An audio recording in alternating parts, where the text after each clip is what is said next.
কেমন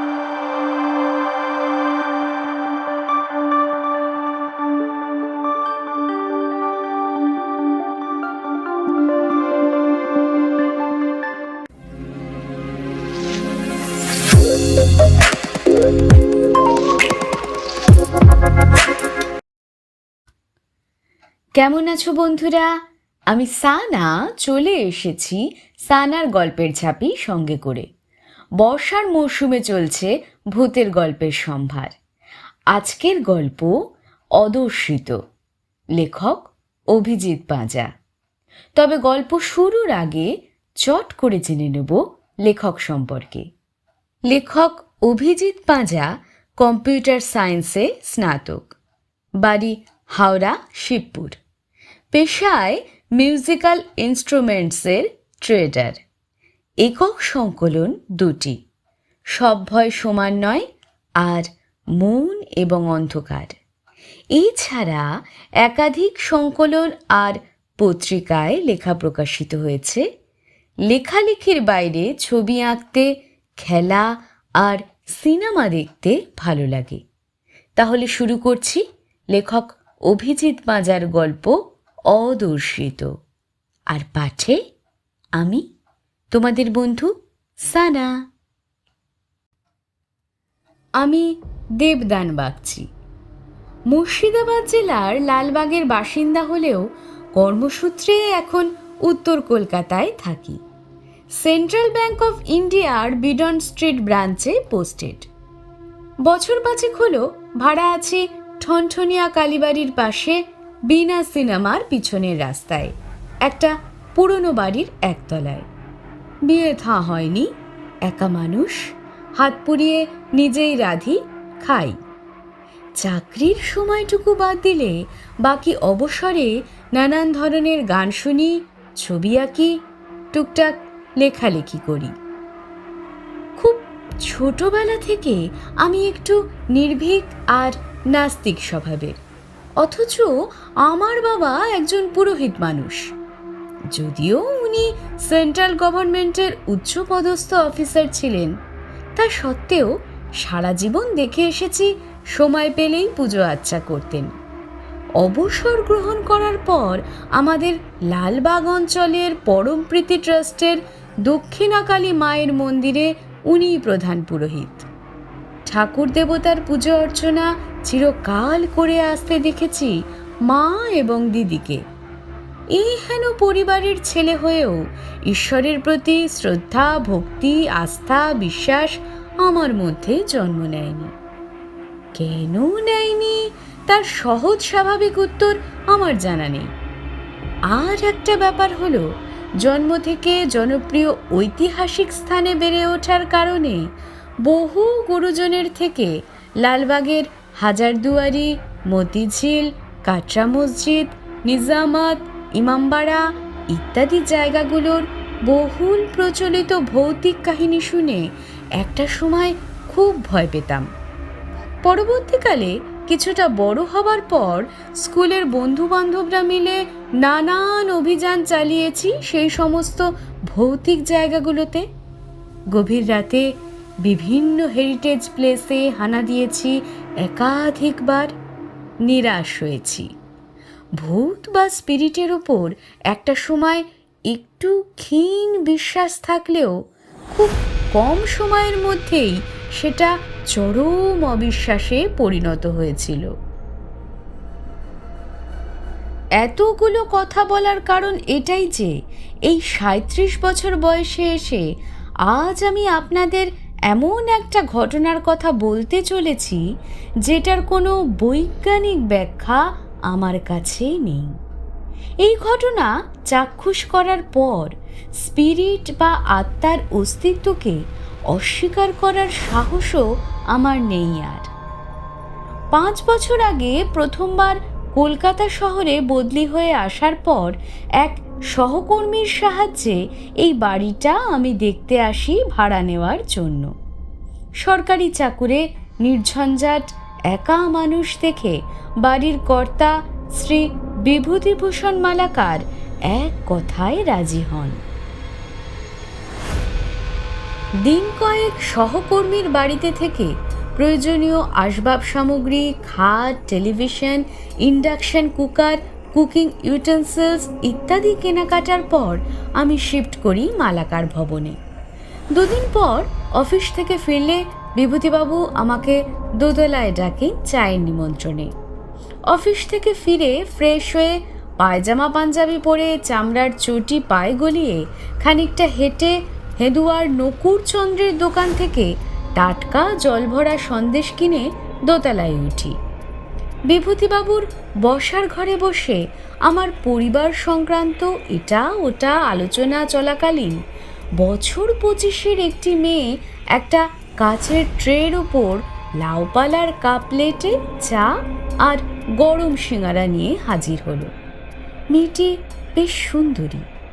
বিভূতিবাবু পরিচয় করিয়ে দিলেন ওর ছোট মেয়ে অনুরাধার সঙ্গে। দুজনেই মৃদু হেসে সৌজন্য বিনিময় সেরে নিলাম।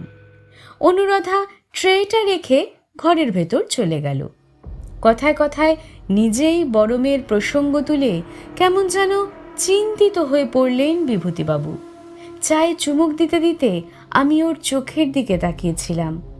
হঠাৎ উনি ডাকলেন, মা অনুপমা, একবার এই ঘরে আয়।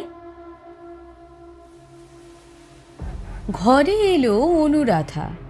খুব আস্তে আস্তে ঘরের ভেতর প্রবেশ করার পর বিভূতিবাবু উঠে গিয়ে ওকে ধরে ধরে নিয়ে এসে আমার ঠিক উল্টো দিকে রাখা বেতের মোড়াটায় বসিয়ে দিলেন।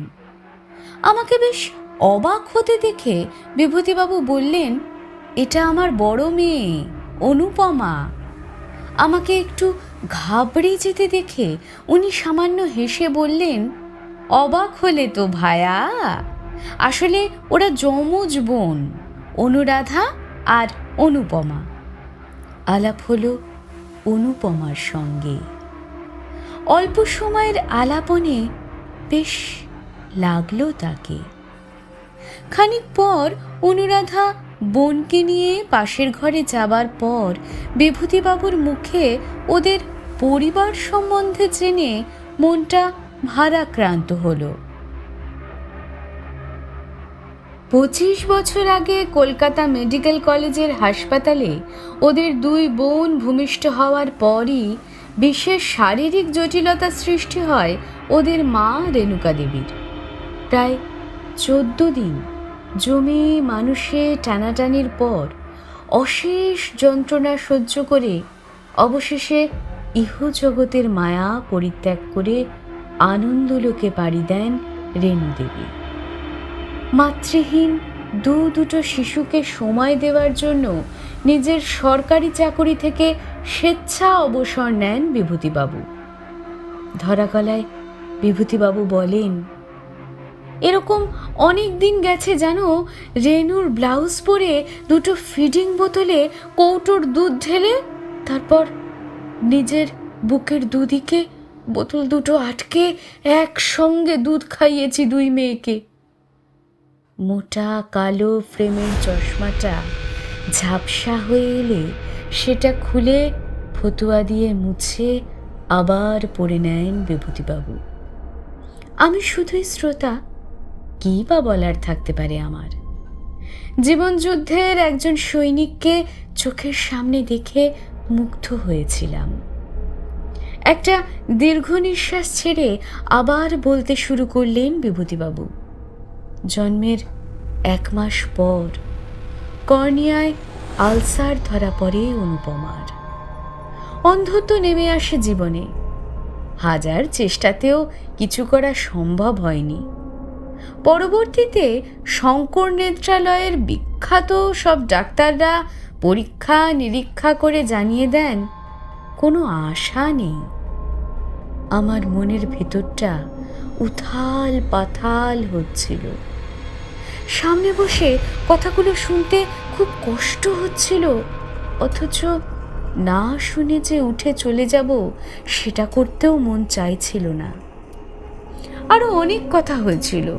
জেনেছিলাম অনুরাধা একটা বড় সফটওয়্যার কোম্পানির সিনিয়র অ্যানালিস্ট। ও হায়দ্রাবাদে থাকে, 10 দিনের জন্য কলকাতায় কোনো বিশেষ প্রজেক্ট নিয়ে এসেছে। জানতে পেরেছিলাম অনুপমা বেহালার ক্যালকাটা ব্লাইন্ড স্কুল থেকে বরাবর ফার্স্ট হয়েছে। পরবর্তীকালে কমার্শিয়াল ক্রাফট নিয়ে পড়াশোনা এগিয়ে নিয়ে গেছে, গান শিখেছে। কথায় কথায় বিভূতিবাবু বললেন, আমার বড় মেয়ে যদি চোখে দেখতে পেত, আজ হয়তো ও বিদেশে কোথাও থাকতো। মনটা বেশ খারাপ লাগছিল। কেমন যেন অদ্ভুত অচেনা কষ্ট গলার কাছে দলা পাকিয়ে বসল। কিছু যে বলবো, গলা দিয়ে আর স্বর বেরোলো না। নানান গল্প করতে করতে রাত হয়ে গেল। আমি এবার উঠব বলতে মৃদু হেসে বিভূতিবাবু বললেন, তা কি করে হয়? আমার জীবনের ইতিহাস শোনার পর এখন এত রাতে যদি তুমি গিয়ে ভাতের হাঁড়ি চাপাও, তাহলে আমার পাপ হবে বাবা। এক মুঠো খেয়ে যাও। কেন জানি না ওর মুখের ওপর না বলতে পারিনি সেদিন। তারপর আর কোনোদিনও দোতলায় উঠিনি। হায়দ্রাবাদ ফিরে যাওয়ার আগে একটা সৌজন্যমূলক বিদায় বাক্য বিনিময় হলো অনুরাধার সাথে। বাজার করতে বেরোবার সময় বাইরের দিকের লোহার সিঁড়িতে দাঁড়িয়ে মাঝে মাঝে অল্প বিস্তর গল্প হতো বিভূতিবাবুর সঙ্গে। গোটা কয়েক পেন্সিল স্কেচ আমার থেকে চেয়ে নিয়ে গিয়ে স্কটিশ চার্চ স্কুলের উল্টো দিক থেকে ফ্রেম বন্দি করে এনে আমাকে দেখিয়েছিলেন বিভূতিবাবু। বলেছিলেন ওর ডাইনিংয়ে শোভা পাচ্ছে আমার সৃষ্টি। একটু অবাক হয়েছিলাম বটে, কিন্তু দোতলায় উঠে সেগুলোর অবস্থান প্রত্যক্ষ করা হয়নি। বাড়িওয়ালা আর ভাড়াটিয়ার সম্পর্ক ঠিক যেমন হয়, তার চেয়ে অনেক বেশি আন্তরিক হয়ে উঠেছিল আমার আর বিভূতিবাবুর আত্মীয়তা।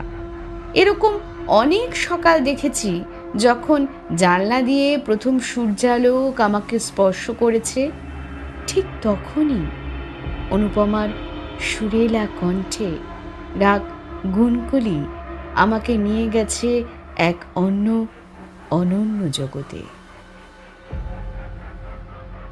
সেদিন রবিবার। মানিকতলা থেকে বেশ বড় সাইজের এক হাঁড়ি কলসের মিষ্টি দই নিয়ে সহাস্য বিভূতিবাবু উপস্থিত হয়েছিলেন আমার দোরগোড়ায়। অন্তরের তৃপ্তি জড়িয়ে স্বল্প কথায় বলেছিলেন, একটা প্রজেক্টের লিডারশিপ নিয়ে গতকাল রাতে নিউ ইয়র্কের উদ্দেশ্যে উড়ে গেছে অনুরাধা। আমার এই খুশি তোমার সঙ্গে ভাগ করে নিতে এলাম বাবা। নাও নাও, একটু মিষ্টি মুখ করো দেখি। সত্যি খুশি হয়েছিলাম সেদিন। হলেও কতটা খুশি আর কতটা দুঃখিত হয়েছিলাম, কেন হয়েছিলাম সেটা বলে বোঝানোর ভাষা নেই। দিন মাস বছর কেটে গেল, সময় বয়ে গেল স্রোতের মতো। ব্যাংকে জরুরি কাজ করছি, ক্যাশ মেলাচ্ছে আমার জুনিয়র, আমি এন্ট্রি করছি। এমন সময় আমাদের পিয়ন সহদেব এসে বলল, আপনার জন্য ল্যান্ডলাইনে আর্জেন্ট কল আছে দেবদান স্যার। উঠে গিয়ে ফোনটা কানে দিয়ে কথাগুলো শুনেই তড়িঘড়ি বেরিয়ে পড়লাম। আমার ঘরের পাশেই লোহাপট্টির সুখদেও সিং ফোন করেছিল। বিনা সিনেমার সামনে এসে দেখি একটা শীততাপ নিয়ন্ত্রিত অ্যাম্বুলেন্সের ভেতর চিত হয়ে শুয়ে আছেন বিভূতিবাবু। জানলা দিয়ে মুখ বাড়াতে অনেক কষ্টে ঘাড় উঁচু করে আমার সারাটা মুখে হাত বুলিয়ে দিতে দিতে বললেন, আমি যদি আর না ফিরি। সেই কথাটা অনুপমা যেন জানতে না পারে বাবা। বিভূতিবাবুর বর্তমান পরিস্থিতি দেখে আমি ঠিক পুরোটা না বুঝেই হ্যাঁ হ্যাঁ বলেছিলাম। একটা হলুদ ট্যাক্সি নিয়ে অ্যাম্বুলেন্সের সঙ্গে শোভাবাজারের স্টার্লিং হসপিটালে গিয়েছিলাম। অ্যাম্বুলেন্স থেকে নামিয়ে এমার্জেন্সিতে নিয়ে যাওয়ার আগেই পাড়ার গুটি কয়েক লোকজন আর আমি হাসপাতাল থেকে সরাসরি নিমতলা মহাশ্মশানে নিয়ে গিয়ে দাহ করলাম বিভূতিভূষণ মালাকারের নিথর দেহটা। কানে এলো কেউ কেউ বলছেন, মেয়েটাকে আর ডেড বডি দেখানোর কি আছে, সে তো চোখে দেখে না। নিজের অজান্তেই নিজের ভেতরটা ঝাঁঝরা হয়ে যাচ্ছিল। মনে মনে ভাবছিলাম, বাপ আগুনে পড়ছে চুল্লির ভেতর, আর মেয়ে হয়তো জানলার গ্রিল ধরে দাঁড়িয়ে রয়েছে বাবার আগামী কণ্ঠস্বরের অপেক্ষায়। অনেক দিন পর কাঁদলাম লুকিয়ে। বাড়ি ফিরলাম তখন অনেক রাত। নিজের মনের ভিতরটা জ্বলে পুড়ে খাক হয়ে যাচ্ছে। একটা অদ্ভুত অপরাধবোধ আমাকে ছিন্ন ভিন্ন করে দিচ্ছে। আমার অন্তরাত্মা আমাকে কুড়ে কুড়ে খাচ্ছে। কিছুতেই থাকতে না পেরে নিজের শিক্ষায় ভর করে মাঝরাতে একটা অন্ধ অসহায় যোগ্য মেয়েকে তার জীবনের সবচেয়ে বড় দুঃসংবাদটা দেবার জন্য দোতলায় উঠে হাত মুঠো করে টোকা দিলাম সেগুন কাঠের দরজায়। দরজা খুলল অনুপমা। কি বলবো ভেবে পাচ্ছি না। আমি জানি আমি ওর মুখটা দেখতে পাচ্ছি, কিন্তু ও তো। পর্দার ফাঁক দিয়ে আমার চোখ গেল বিভূতিবাবুর বসার ঘরে। স্পষ্ট দেখতে পেলাম হাত দুটো মাথার পিছনে রেখে বাদামি রঙের লম্বা সোফায় শুয়ে নিশ্চিন্তে ঘুমাচ্ছেন বিভূতিভূষণ মালাকার। আমার থেকে 1 ফুট দূরে দাঁড়িয়ে অনুপমা জিজ্ঞেস করেই চলেছে, কে কে ডাকলো? উত্তর না দিয়ে সন্তর্পণে পা টিপে টিপে সিঁড়ি দিয়ে নিচে নেমে এসে নিজের ঘরের দরজা বন্ধ করলাম। আমি আজও এই মালাকার ভবনের ভাড়াটে। বিশ্বাস করুন, আমার ছাদের ওপর একজন আদরের অন্ধ কন্যা সন্তান তার মৃত বাবার সঙ্গে প্রতিনিয়ত বসবাস করছে প্রায় 1 বছর। খবর পেয়ে অনুরাধা এসেছিল। আমার থেকে সবটা শুনে আর ওপরে ওঠেনি। চোখের জল ফেলতে ফেলতে পরের দিনই ফিরে গেছে নিউ ইয়র্ক। শুধু একটা অনুরোধ করে গেছে আমার পা জড়িয়ে ধরে। আমি ওকে কথা দিয়েছি, সেই অনুরোধ আমি রাখব। আমার বদলি হয়েছে আবার, এবার মালদা চলে যেতে হবে। গতকাল সন্ধ্যায় দোতলায় উঠে অনুপমার হাতটা ধরে হঠাৎই একটা প্রশ্ন করেছিলাম অদৃশ্যকে। অদৃশ্য আবেগঘন কণ্ঠে সঙ্গে সঙ্গেই উত্তর দিয়েছিল, এ যে আমার পরম সৌভাগ্য বাবা। লজ্জা পেয়ে নিজের মুখ নিচু করে পাশ ফিরে দাঁড়িয়েছিল অনুপমা। ও যে শুধুই অনুভবে মানুষ চিনেছে আজীবন। আমি চলে যাচ্ছি কলকাতা ছেড়ে মালদার ইংরেজ বাজারে। সঙ্গে নিয়ে যাচ্ছি অনুপমাকে, রেখে যাচ্ছি বিভূতিভূষণ বাবুকে তার নিজের বাড়িতে। অনুরাধাকে এখনো বলা হয়নি যে আমি তার কথা রেখেছি।